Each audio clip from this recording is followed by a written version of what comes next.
Sam, and this is By Hook or By Needles, and that is Maggie. Making yet another cameo appearance. Come on, out of the way. You're blocking the light. Where are you going? Which way are you going? Come on. Where are you going? You're coming back. Okay. Dear, hang on. We'll get there eventually, folks. Just, she's trying to decide which way she's going to go. And then she's going to, hopefully move. Nope, she's coming back. Yes, she's coming back. And she's going to jump off that way. Go on then. Off you go. Do you need some help? Go on. Off. Beep, beep. Okay, right. Oh, dear. Okay. Sorry about that. That was Maggie. Okay. Oh. Yeah, where was I? Today. I've just uploaded the purl stitch beginner's tutorial. So we've got the cast-ons, the knit stitch, and now you've got the purl stitch. And now we're going to combine the knit stitch and the purl stitch. And there's a few ways you can make ribbing. You can do what they call a 2x2, which is 2 knit stitches, 2 purl, 2 knit, 2 purl, and so on. You can also do 4 knit, 4 purl, and so on. Some people even do 1 knit, 3 purl, 1 knit, 3 purl, and so on. It just really depends on what sort of look you want. So I'm going to start off by doing the 4x4, I think. So I'm just going to move that over there so I can see what I'm doing better. Alright, so we're going to start by knitting 4. Now in the description, if you've missed out on how to cast on, the link to the cast on video is there. If you missed the knit stitch video, that is also in the description box. There is actually a playlist for all of them, and I've placed them from published first to oldest published to newest, so you'll actually get them in order of complexity. Okay, so I've done my 4 knit stitches. Now, to do purl, what I used to do, well, hang on, that's not so bad. You've got to bring your yarn forward, because if you remember in the purls video, I said the yarn needs to be at the front of your work, or not front of your work, but facing you. It needs to be in front of your work when you do a purl stitch. So you can go in from back to front, you loop it over, and then you purl. Purl 1, purl 2, purl 3, and purl 4. Now, this is where I used to go wrong when I was younger. Back in the old days, when the dinosaurs roamed the earth. I used to always end up with extra stitches and couldn't figure out why. And this is why, because what I would do was to do the knit stitch, I'd just go straight in and I'd do my knit stitch. But then I've created a stitch. What I've actually done is a yarn over, which creates a stitch. Because what you need to remember to do when you're changing between knit and purl and knit is you've got to change your yarn position. So for knit, we know the yarn needs to be at the back of your work. So you put it to the back of your work, and then you can knit 4. 1, 2, 3,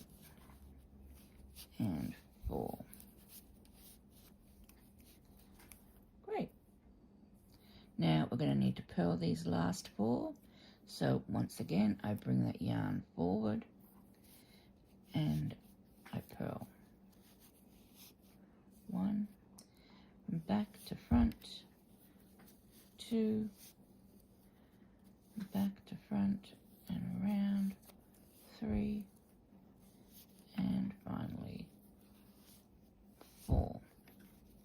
Okay, so what we've done is we've knit 4, purled 4, knit 4, purled 4, and you can actually see, if you look, there's no bumps here because you've got the V's. You can actually see the little V's if you look in there closely. Then you've got 4 bumps. Now that lets you know that those 4 stitches were purled. And then you've got 4 more V's, so they're knit stitches. And then you've got 4 bumps, so they're purled stitches. Okay, now we're going to go back the other way. Now we started with knit stitches. I'm going to turn our work, and just so happens that we get to start with knit stitches again. But that's not always the case. If I had an extra 4, then we'd be starting with purl stitches. And the way you know which stitch you're doing is you look at what it is, you can see the V, and you know that means I've got to knit that stitch. And when you get to the bumps, you say, okay, I've got to purl those stitches. V's are knits, bumps are purls. So we just continue. Now this 4x4 is pretty good for scarves.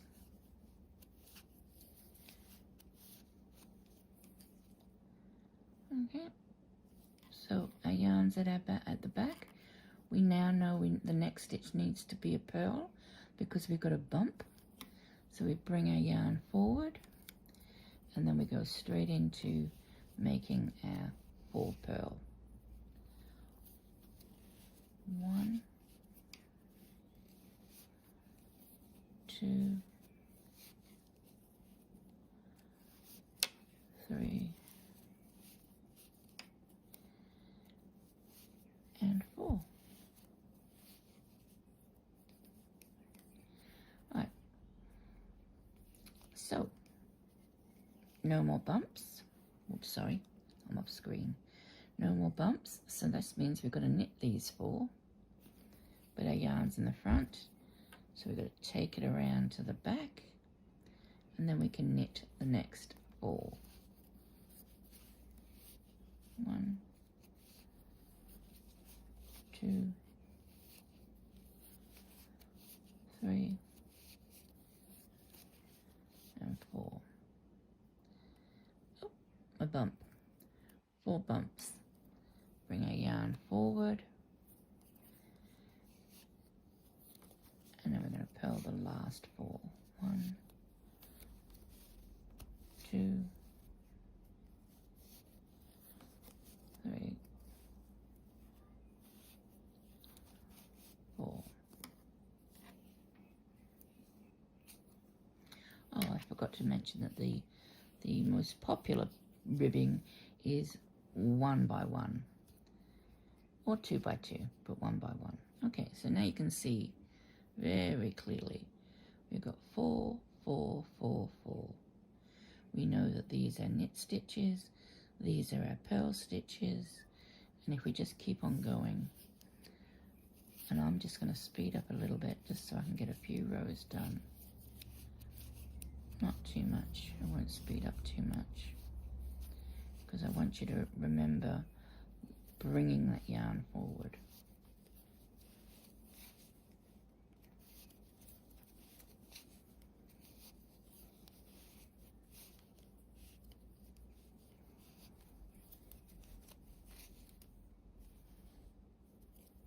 Taking the yarn back for the knit.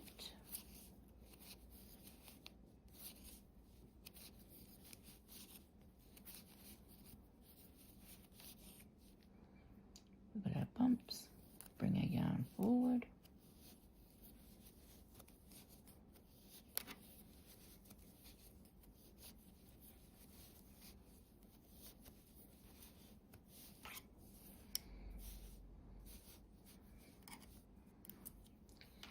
Now this isn't actually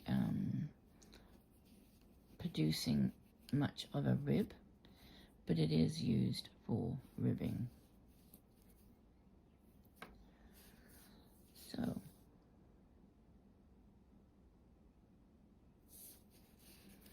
just do a couple more rows.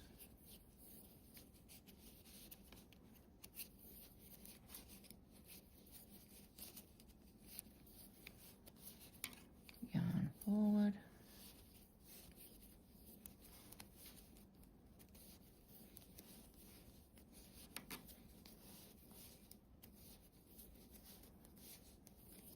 Yarn back.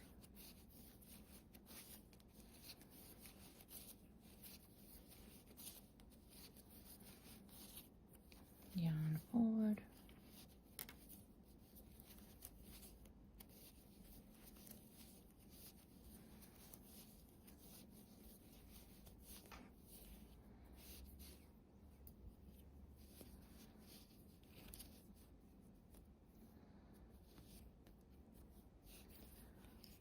Do one last row.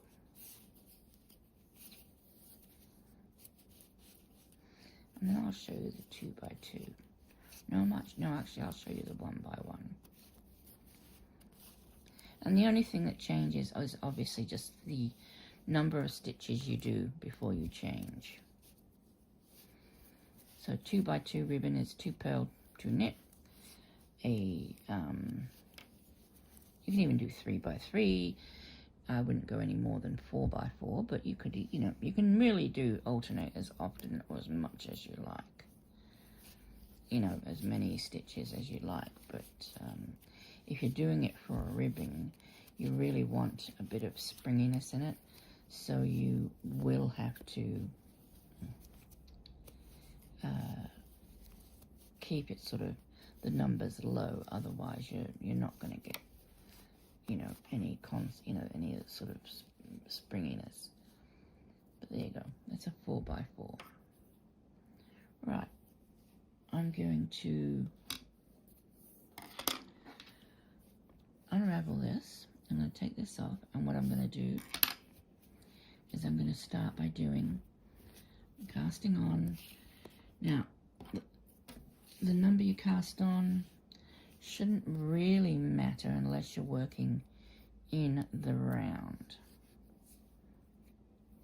But this time I'm going to cast on an odd number, and I'm going to do a 1 by 1 ribbing.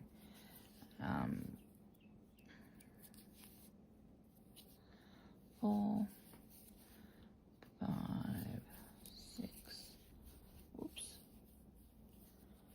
7, 8, 9, 10, 11, 12, 13, 14, 15, 2, 4, 6, 8, 10, 12, 14, 15. I just need to try and change this angle if I can.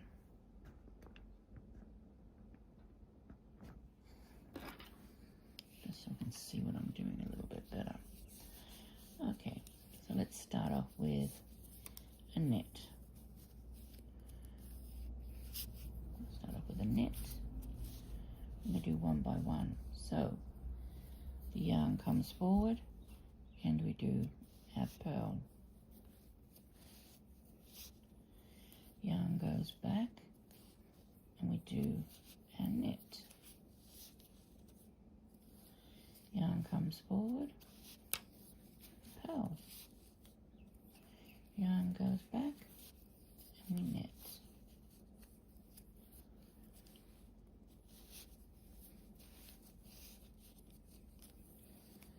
Now ribbing is mostly used, especially in this 1-to-1 format, in jumpers, for the cuffs, for the collars, for the body band at the base, and that sort of thing,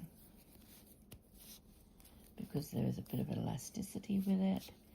And usually if you're knitting with a ribbing, most patterns will tell you to knit with a smaller needle than the main part and body of the, and it's finished with a knit one. You finish with the then you're using for the main part of the body. So for example, if you're using an 8-ply yarn, you will, which is a 3-weight or a DK, you would use a 4mm hook.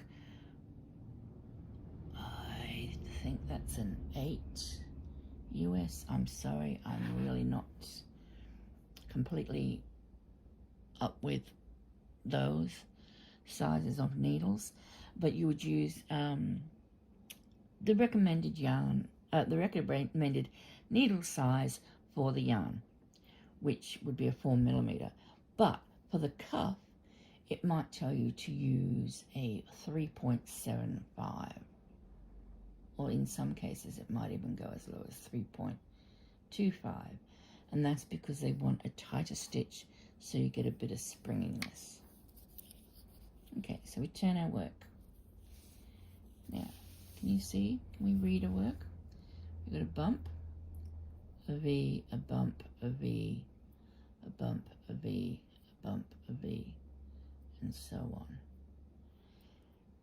Now, this can get really important. You know, if you put your work down, you walk away and come back, to be able to read your stitches, to know what is going to come next. You know, and they do tell you that you should always finish your row before putting your knitting down. Yeah, okay. Yes, you should, because what happens, and I'll show you when I get midway through this row. So we purl our first one because there was a bump. We're going to knit the next, purl the next, knit the next, purl the next. Now, if you're midway and you put your needles down, normally you put them beside each other and you might stick them into the ball just so you don't lose your stitches. And what can happen is this part here gets stretched, and if it's left over time, it becomes stretched, and when you go back to knitting, it just relaxes the tension a bit too much in that area, which is why they suggest that you should always finish a row. Personally, I've never had any issues with that, but that doesn't mean to say that you shouldn't listen to the experts. So, knit the next stitch.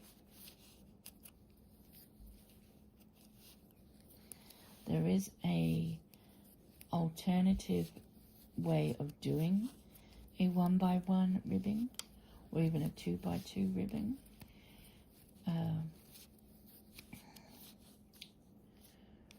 But I'm not sure whether I'll show that just yet, because I do think that might start confusing things, because at the moment we are working into the front leg all the time, and yeah, I think that's where we should keep working, is just into the front leg all the time.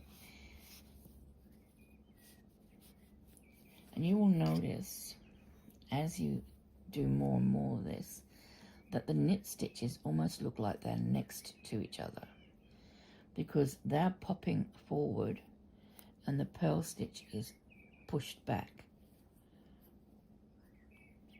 You see, this is a knit stitch here, but a purl stitch here. It's a purl stitch, and if we flip it over, see it's a knit stitch. It's always going to be the opposite on the other side. So if I knit a few more rows, you will see where the elasticity sort of comes into play with the 1x1 ribbing. Now you can make a scarf in 1x1 ribbing, be aware that it will not be as wide as it is when you start, because as you get longer, the sides will draw in because of the nature of the stitch, because it's supposed to be a springy sort of elastic type stitch.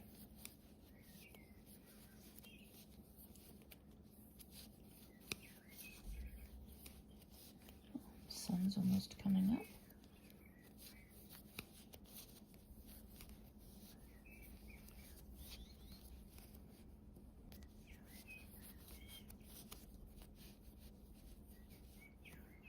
You can sort of even see there partly how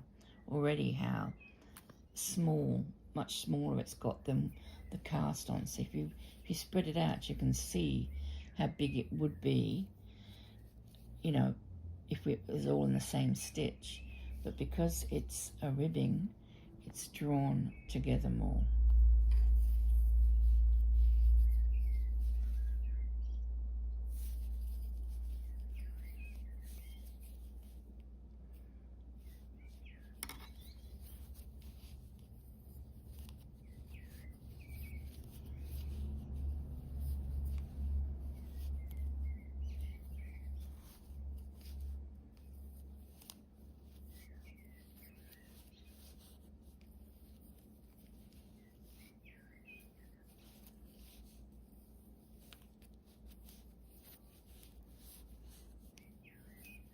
Sorry, I'm just enjoying listening to the bird. I don't know if you can hear it or not, but I'm just enjoying listening to the bird sing.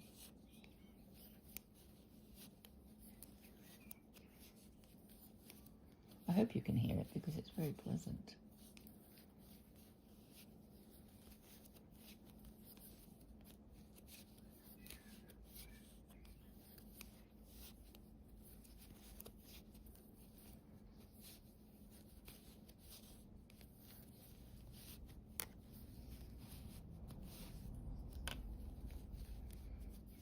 Okay, can you see how that's sort of looking now? You can't really see, except for the top section where, you know, where the last row is sitting. You cannot see the bumps anymore because they've sunk in between your knit stitches, your knit V's or whatever you want to call them. You know, it's and this is why it's really good for a scarf, because it's reversible. It looks like you've got knitting on both sides, but you haven't. It's knit and purl. It's a lot more time consuming than knit purl because of the constant changing from front to back. Whoops. And I've got this habit of before I take my stitch off, I put my yarn in the back. I mean, so if you see me doing that, it's not something I'm trying not to do it, because it's not a bad habit, but I just don't want to confuse you by doing something that is a habit for me. You know, you need to, oh, see, I'm doing it again. You need to, you know, see the right way, or the clearer way of how to do it without me clouding the water by adding my little bits.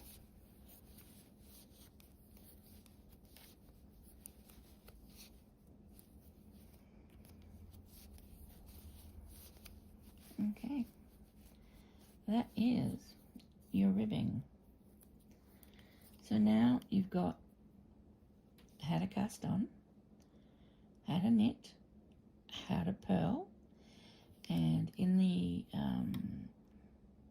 purl video I show you how to do the stockinette stitch, and in the knit stitch video you're learning how to do the garter stitch. Then I've shown you the stockinette stitch in the purl row. Now this is the ribbing stitch.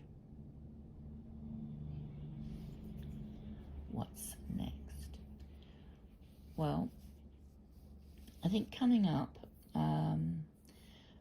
before I get into the increases and decreases, I thought it might be fun if we grab some cotton and perhaps do a washcloth, a knitted washcloth,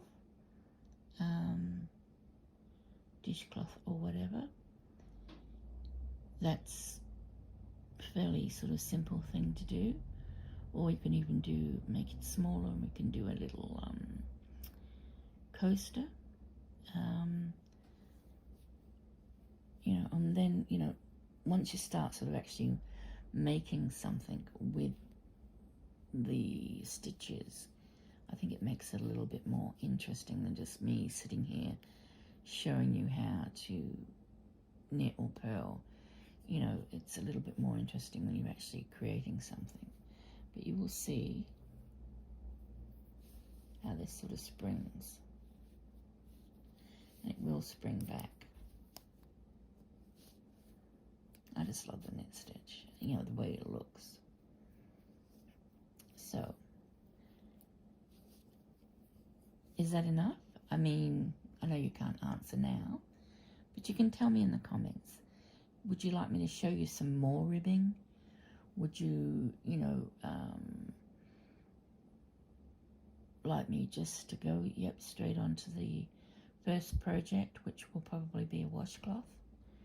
Or should we do increases and decreases next? Would you prefer that? Let me know what your thoughts are. I think increases and decreases I'll only teach you easy ones.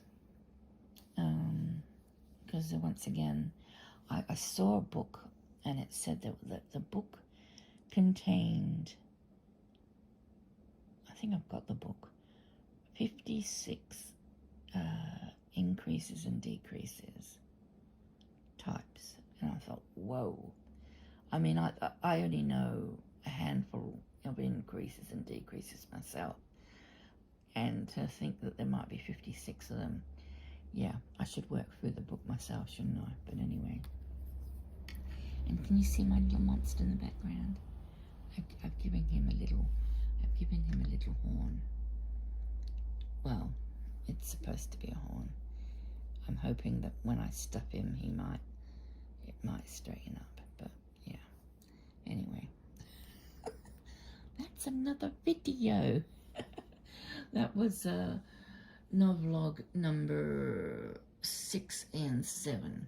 I started making my monster, and then I added the eyes and everything. So anyway, I'm going to leave that there. I don't want these to go sort of much longer than, 30 minutes if I can help it, because I think, you can just rewind and slow down, especially with the purl stitches and the knit stitches. Go back to those videos if you're not sure still on how to do the knit or how to do the purl, because I do go fairly slowly on those videos. This video I did go a little faster because I'm assuming that you did a little bit of practice of your knit stitches and purl stitches before you tackled the ribbing stitches. But yeah, hopefully you're still with me and you're still following along. And yeah, anyway, please take care, everybody, and look after yourselves and your loved ones. And I will see you next time.